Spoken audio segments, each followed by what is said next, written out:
Hi there, and welcome back to Out There, a Cryptid podcast. I'm your host, Josh. On the 13th of each month, I come out with a new episode focused on a cryptid that I find super fascinating and weird. And if you still don't know what a cryptid is, it is defined as an animal that has been claimed to exist but never proven to exist. Cryptids don't have to be supernatural or mythical beings, although many of them are. Some cryptids have actually become documented animals. Make sure you can go and follow the podcast on Instagram at Out There Cryptids. Check out the posts I make for each episode and maybe send some suggestions you'd like to hear. Happy 2024. I think the best way to start the year is the same way we started 2023, with a bunch of different cryptid stories. So sit back and enjoy our first episode of the new year. Today's episode is an interesting one. It has stories from people who have seen almost every kind of cryptid. We've got Bigfoot, Wendigo, Skinwalkers, and many more. We are talking about some of the creepiest Reddit stories on the internet. Let's dive in. Our first story was posted 2 years ago and tells a chilling encounter with one of our most terrifying cryptids.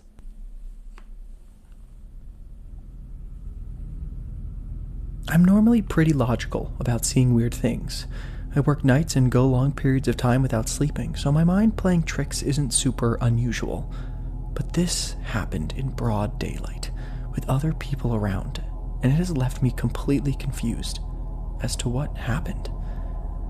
I was repairing a condenser in a very standard-looking suburban neighborhood. Directly across the street was a mother playing in her driveway with her toddler, pushing him around in one of those plastic cars. I was walking by to my work van around the side of the house when I hear a shriek, like a noise that you hear and know something is being hurt. I took a very quick few steps to clear the corner of the house and see what was happening. Mother across the street didn't seem to notice or hear, or care. That's when I heard it again, but being in front of the house, I could pinpoint it a little better. My head snapped to the house directly to the right of the one the mother was out front of, and I saw a small child staring directly at me, with its mouth wide open, and eyes that seemed to be completely black all the way around its eye socket. I looked at the mother. Sure, she had to notice or at least hear the commotion. She didn't. The thing waved. Not like in a come here motion, but more so acknowledging its awareness of me. I walked slowly back to the condenser and hid for maybe 5 minutes. When I came back around, it was gone, and the mother was carrying on, like nothing had happened. I had no explanation for what happened and still don't. When I went home and began to tell my girlfriend what had happened, she told me about black-eyed children. I don't know what I saw that day, but there was something so deeply unsettling about the entire situation. I'm happy calling it a cryptid if it means I'll never see them again.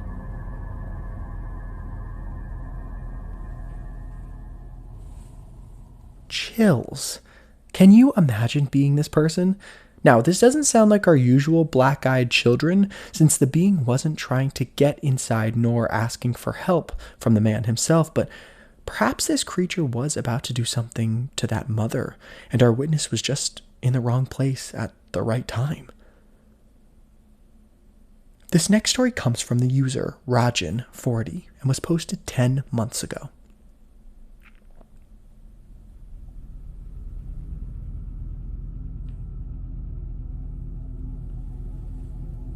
I'm Indonesian, and I have a second-hand account story to tell you. My grandpa was born in Sumatra. Even though his dad is a Chinese immigrant, my grandpa pretty much lived there for his whole life. You see, the island of Sumatra has many thick and dense forests, and if I remember correctly, there are many parts still left unexplored. My grandpa was quite adventurous when he was younger. He often went into the forest with his friends to hunt squirrels and other small wild animals. One day, my grandpa and his friends decided to go to another region in Sumatra and hunt in more remote and unfamiliar forests. He said he got bored hunting in the same forest all the time. So, accompanied by his usual hunting friends, they hired a local guide and entered the forest. After hunting for squirrels all day, they realized they were lost. Their local guide said he'd never seen that part of the forest they were in, which was weird because he made sure to stay in the area he was familiar with. My grandpa said it felt like they were hypnotized by unseen forces, and before they knew it, they ended up in an unfamiliar part of the forest. They tried to remain calm and assess the situation, and that's when they noticed it. Something was observing them from behind the bush.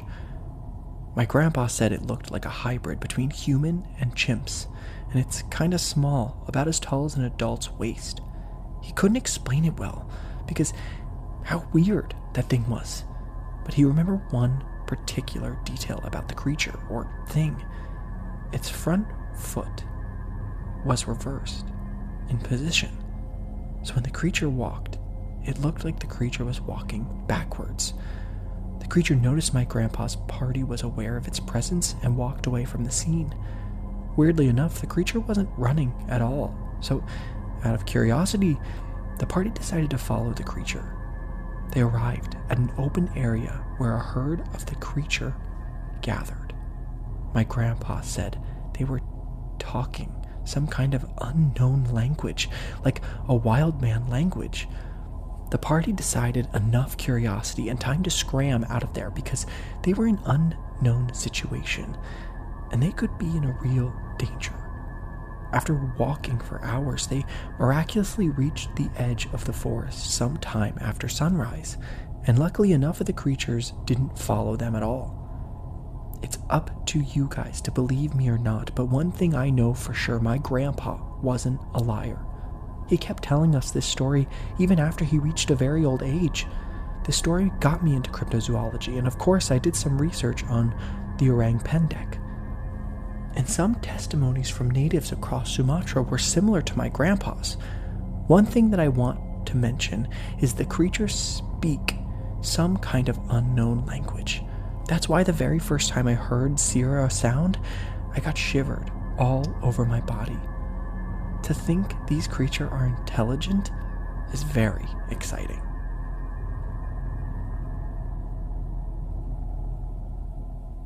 This story talks about a cryptid we haven't covered yet, but is on the list. The orang pendek is a mythical humanoid creature reported to inhabit the dense rainforests on the island of Sumatra in Indonesia. The name orang pendek translates to short person or short man in Indonesian. Descriptions of the creature vary, but it is generally described as being about 1 to 1.5 meters or 3 to 5 feet tall, covered in short fur, and possessing human-like features. The orang pendek has been part of local folklore among the indigenous people of Sumatra for generations. However, the creature gained wider attention in the late 20th century when reports of sightings by Westerners and researchers began to surface. Witnesses claimed to have seen the orang pendek in remote and dense rainforest areas, describing it as a robust ape-like creature with a distinct human-like face. Efforts to find and document the orang pendek continue, with some cryptozoologists and researchers conducting expeditions in the hope of uncovering evidence of this elusive creature. This sounds exactly like what her grandfather witnessed in that forest. Our third story is about a cryptid we have covered, a cryptid that looks like a wolf but has the ability to walk on its hind legs like a human, the Michigan Dog Man. This sighting was posted 7 months ago.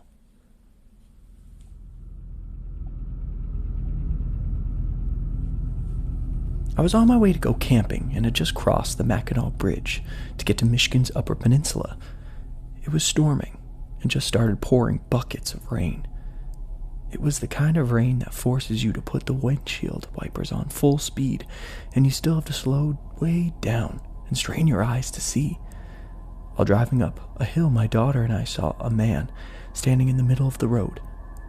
There was not great visibility with the sheets of rain, but we both pointed out the man standing in the middle of the road, and we were worried he would get hit by a car. He turned and bent, and then it was not a man. It was a huge black dog. We both thought it was a man at first, and then it was a dog, and I can't explain it. It could have just been the combination of looking up from the bottom of a hill and the rain. I just think it's odd that my daughter and I both thought we saw a man standing up at first, and then it was a dog. I stopped on one side of the road to help it, and so did a man on the other side in a truck. I'm a dog groomer, and I always have slip leads in the truck. I love dogs and always stop to help one when I see one in the road, but I hoped that someone else would be able to help it because my truck was stuffed with camping stuff, and the only place it could go in my truck would have been the front seat with my daughter and me. It was still in the middle of the road, looking back and forth between me and the man. I was a bit surprised to see how big it was up close. I also felt uneasy and intimidated by this animal. It looked almost like a black German shepherd, but much bigger, but also wolfish. I have been around a lot of dogs in my profession, and if I had to guess that breed, I would say a wolf hybrid. The guy yelled over asking if it was my dog, and I yelled back, no. The dog was still in the middle of the road, looking back and forth between the man and me. In my head, I was repeating, don't pick me, over and over, because I had no room in my truck and didn't want a giant, strange dog that I thought was a person at first next to my kiddo, and it gave me the creeps. The man then yelled, here boy, and patted his legs, and the dog ran off to him. Seeing the dog was being taken care of, I got back in my truck and got back on the road towards our camping destination. My daughter was telling me how it looked like a person standing in the road. Then, when it turned, it was a dog. We were both very confused. If it had been just me, I would think it was the driving, rain, and my imagination, but my daughter saw it as well. It may not be paranormal, but it was definitely an interesting experience.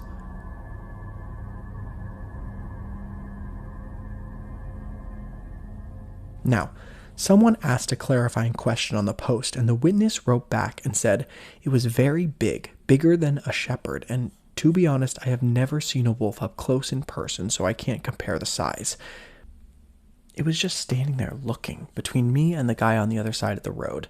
Then it trotted off to him when he called it. I think this really helps show how comfortable this creature is in that environment. But the thing that sticks out is, why did it run over to the man like a real dog? Why not run away? Maybe this wasn't the Michigan Dog Man. Maybe this was a skinwalker. Either way, this sighting is creepy, and I personally would never want to be in a situation like that. Now, this next story is from 7 years ago, but tells the tale that sounds like a real-life nightmare. This gives me the chills to this day. The most chilling part is that I wasn't alone in the experience. Probably shouldn't have waited till the middle of the night to write it out, but here goes. When I was about 12, my best friends and I used to sleep out on my friend's trampoline in his yard. We would gather our bed stuff and bounce around till we got tired, then eventually lay down and go to sleep.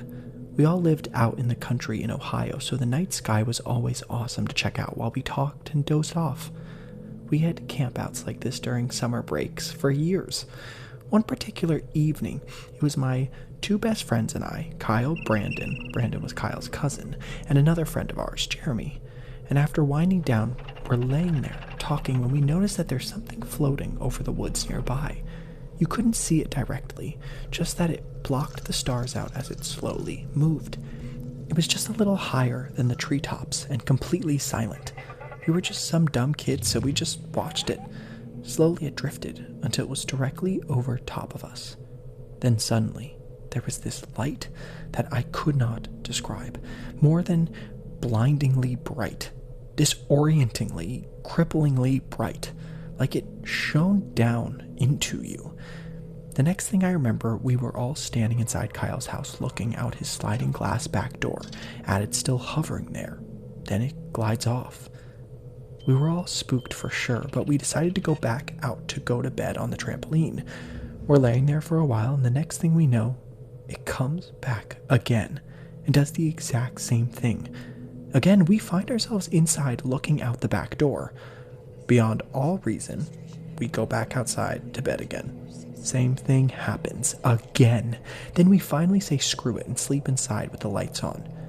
Kyle moved away to Florida that summer, and we lost touch. Kyle didn't live there anymore, so Brandon stopped coming around, and I was never really close with Jeremy. So that was that for several years. Then, when I was 18, I heard he was in town staying with family. I ran into him at a party one night and pulled him to the side to ask about it, as it had still bothered me for some time. His response has shaken me to this day. I cannot describe his reaction sufficiently. He looked at the ground and said, "I don't want to talk about it." I was kind of shocked by his response, so I didn't know what to say. He got up and walked out, and I stayed sitting there thinking about what just happened. I got up after a few minutes to go see if I could find him, but he had left immediately after. That was it. Haven't seen him or Brandon or Jeremy since. But his response was enough to tell me that something strange definitely went down that night. I don't know if I want to remember.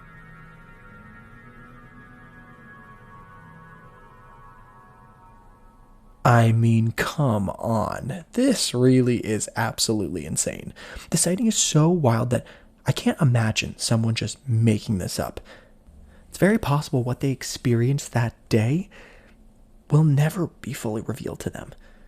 We've seen with the UFO and alien sightings, we have covered that a lot of questions never get answered. This next story is about another cryptid that leaves more questions than answers.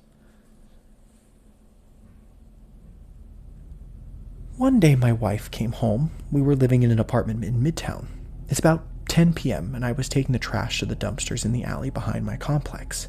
The complex had only 6 two-story apartments, the front door of each facing south. We lived in number 5, and if you were walking outside, once you open the door, there's a little raised landing where you'd put a welcome mat step off the landing. You're on a walkway, and you have to go either left or right because there's a tall wooden fence separating the complex from the large house next door.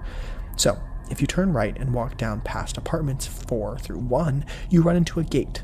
Go through a gate, and you're now on one of the main streets in Midtown. If you were to turn left coming out of the apartment, you will pass apartment 6, then the laundry room, and immediately into a wrought iron gate, and immediately on the other side is the dumpster. It's a very short distance from my door to the dumpster, and with nothing to obstruct your view, you can see from the dumpster all the way down the length of the walkway to the gate at the other end of the complex. The entire area is well lit.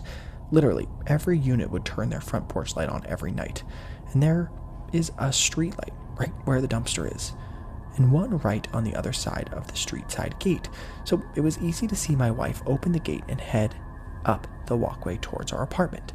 I waved at her and have no idea how she didn't see me, and I thought about yelling but didn't want to scare her or startle the neighbors. I was done emptying the garbage, so I just started walking the short distance to her. As I'm walking up, I see the door to our apartment open. Of course, I figured she opened it, but it was dark, so I didn't actually see her do it. Then she kind of leans in, and I could hear her calling my name. But she would not walk into the apartment. Our own apartment. So why not walk right in, right? Then, when I got behind her and said hi, she became frantic, asking me, "How the fuck did you do that? How did you get back outside?" I explained I'd been at the dumpster emptying the trash, to which she interrupted me and said, "No, you opened the door for me and walked upstairs. I called after you and you turned your head and looked at me, but didn't say anything and just kept walking." And then she started crying. I searched the apartment, found nothing. We moved about 6 months later to the house we're at now. One day shortly after we moved in, my wife thought she saw me walk past the window that looks into the backyard from the kitchen. But it wasn't me. And again, she said it looked just like me, and that I walked all the way around the house before disappearing. Then she realized I was in the bedroom. Creepy stuff.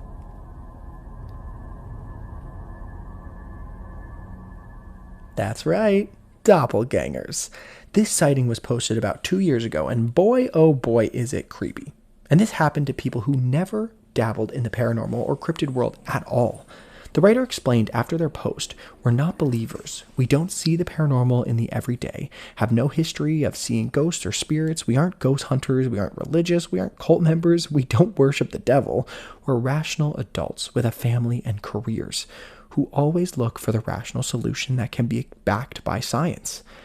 And there are so many people who have also had experience with these beings that would say the exact same thing about themselves.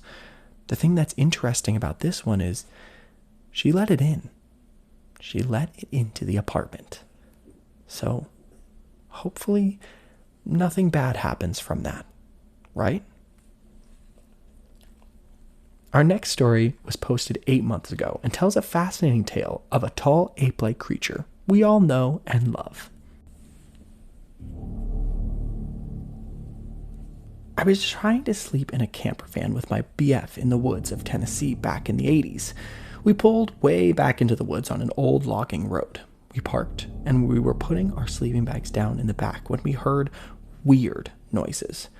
We turned off our lights and just sat there listening. At first, I thought it sounded like tropical birds, but really, really loud. Really loud. Then it sounded more like monkeys, and we could tell it was more than one or two, and they were moving towards us and spreading out like they would surround us. My BF said something like, "F this," and jumped into the driver's seat. The VW camper was a 1972 camper, and it was his baby, but we flew over the huge ruts in the dirt road. It didn't make any sense to me what happened that night until I started listening to Bigfoot podcasts about 20 years ago. I've checked, and there are sightings on BFRO right in that area. I think we interrupted a hunt, and they were hooting and barking and trying to scare us off. It worked. It's funny because this BF was a big daredevil. It used to scare me how he'd get on his bike and draft off vehicles on the highway, or he'd stay in a place with a hurricane coming. I saw that he was just GTFO, and it made an impression on me. Occam's razor. There weren't exotic birds that turn into apes in the Blue Ridge Mountains. I didn't see them, but they sounded like the same kind of recordings in the Sierra Sounds. They are really the best explanation for what we heard. Pranksters could never have been so loud and fast, running through the woods in the dark. Another great story. Now, this person did all the fact-checking themselves, so that's amazing. But this sighting is a glimpse into how these cryptids we all talk about may be closer to real animals than we think. In this case, maybe even humans. Now, most apes are generally not considered predators in the same way that carnivores are. Their diet primarily consists of plant-based foods, such as fruits, leaves, stems, seeds, and occasionally insects. However, there are some behaviors observed in certain ape species that could be considered a form of hunting. Chimpanzees are known to engage in opportunistic hunting of small mammals such as monkeys, duikers, and other animals. They may use tools such as sticks or rocks to capture or kill prey. This behavior is not a primary food source, but it is observed in certain populations. They are also known to participate in cooperative hunting, where individuals work together to capture and kill prey. This behavior involves strategic planning, communication, and collaboration. To me, that sounds exactly like what this witness explained. What I will say is, it's a good thing they were inside that camper van. This story was posted very recently, only 22 days ago, and talks about a creature none of us want to ever run into.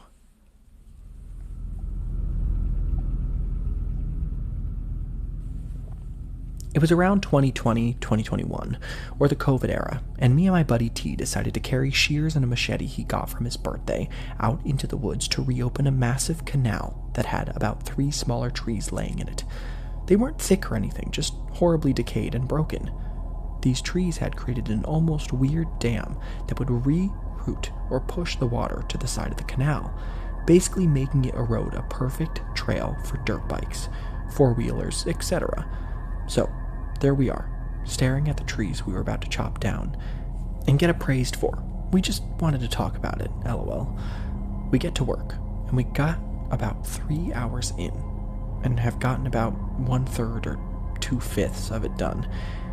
And both me and T just hear this god-awful screech. We both look in awe as we see, lay low behind the tree dam. We were in a 9-foot deep canal with the trees hanging off each side and reaching the bottom, so we have good cover. And we just see this creature that is almost human, but its body looked like it's wearing more of a rotting skin suit than its actual flesh. We didn't move. We didn't speak. We didn't breathe, right? We both waited and watched it as it slowly walked away, making horrible noises that sounded like a mix of dog yelping and cat hissing.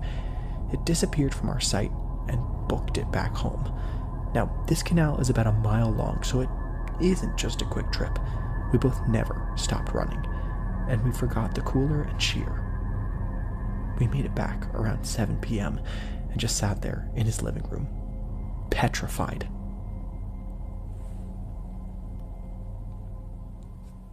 I mean, come on. I don't think I would ever want this to happen to me. The fact that they made it out alive is crazy.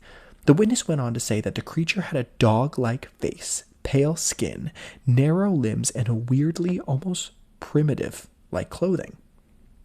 This description sounds so similar to a skinwalker in the middle of a transition or in between states. Our last story was posted 2 years ago and contains some colorful language, so be warned. It's a crazy story that a lot of people on Reddit said was their favorite sighting they had read. So, buckle up and enjoy.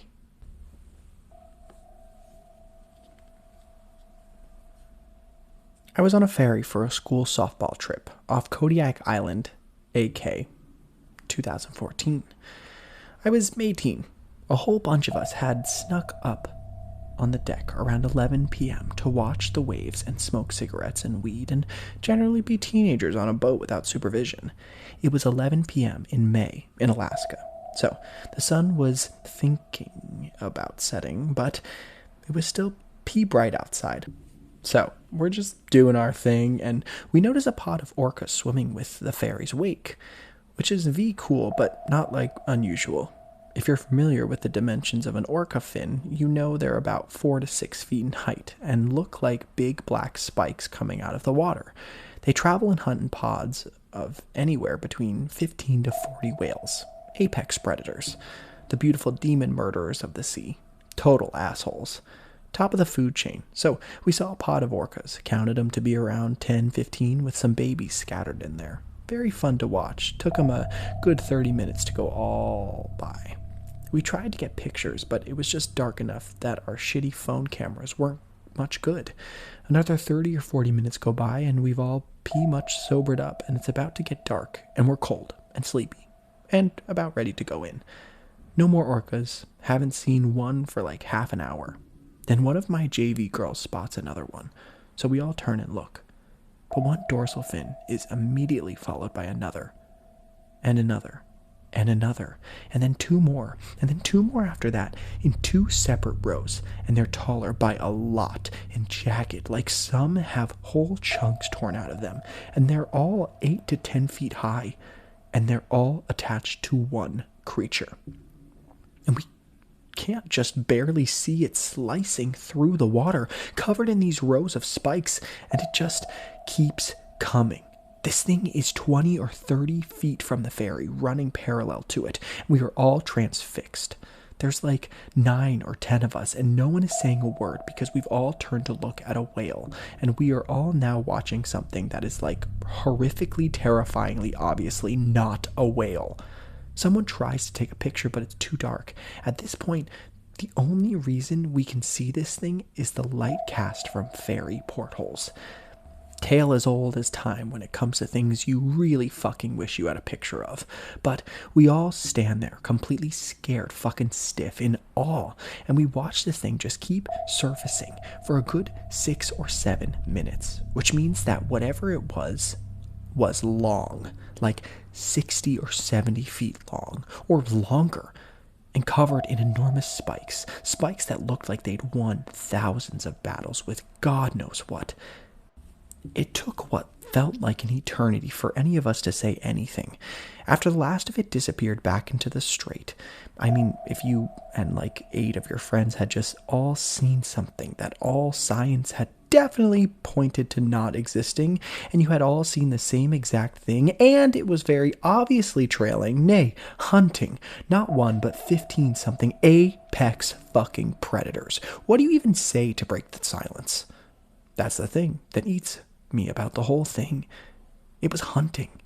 It was following them. It was literally hunting about 60 tons of toothy, angry, intelligent apex predators. Every once in a while, one of us will hit another one of us up and check in like, do you remember this? Was I hallucinating? Did we all see the same insane worldview melting, terrifying thing that night? And the reason I know we did is because none of us talked about it after that. Not during the trip. Not after. Not to any of our friends, because how the fuck do you even tell someone about something like that? Now, we have almost 10 years between us, and that night I assume some of them have probably told people. I know I tell people because I've seen a lot of shit like that in Alaska, and I'm that bitch. And also because there's a very rich history among Native Alaskans that lives and hunts in the waters around Kodak. And it's important to tell its story, because someday it's going to eat a little too much plastic, and no one will ever watch it hunt a pod of orcas from a boat, ever again.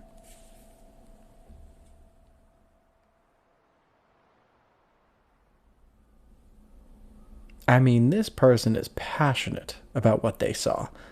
I loved reading it too. But what's really interesting about this sighting is that it doesn't sound like any other cryptid reported in the Alaska area. That being said, Alaska is such a large state with lots of untouched land and water, so maybe these lucky people were just in the right place at the right time. So, what do you think? Are cryptids really out there? We are on Instagram at OutThereCryptids, so make sure to follow us and tell us all of your thoughts on the cryptids we cover and what you'd like to hear next. Make sure to rate us on Spotify or Apple Podcasts and leave us a review. It's a great way for others to find the podcast and enjoy, just like you. 1 month from today, I will be covering a cryptid that flies through the jungles of Indonesia, a giant bat that emanates a loud howl before terrorizing anyone who crosses its path. The Ahool. See you next month. This episode was written and hosted by me, Josh, with logo design by Jason Zykes and theme music from purpleplanet.com.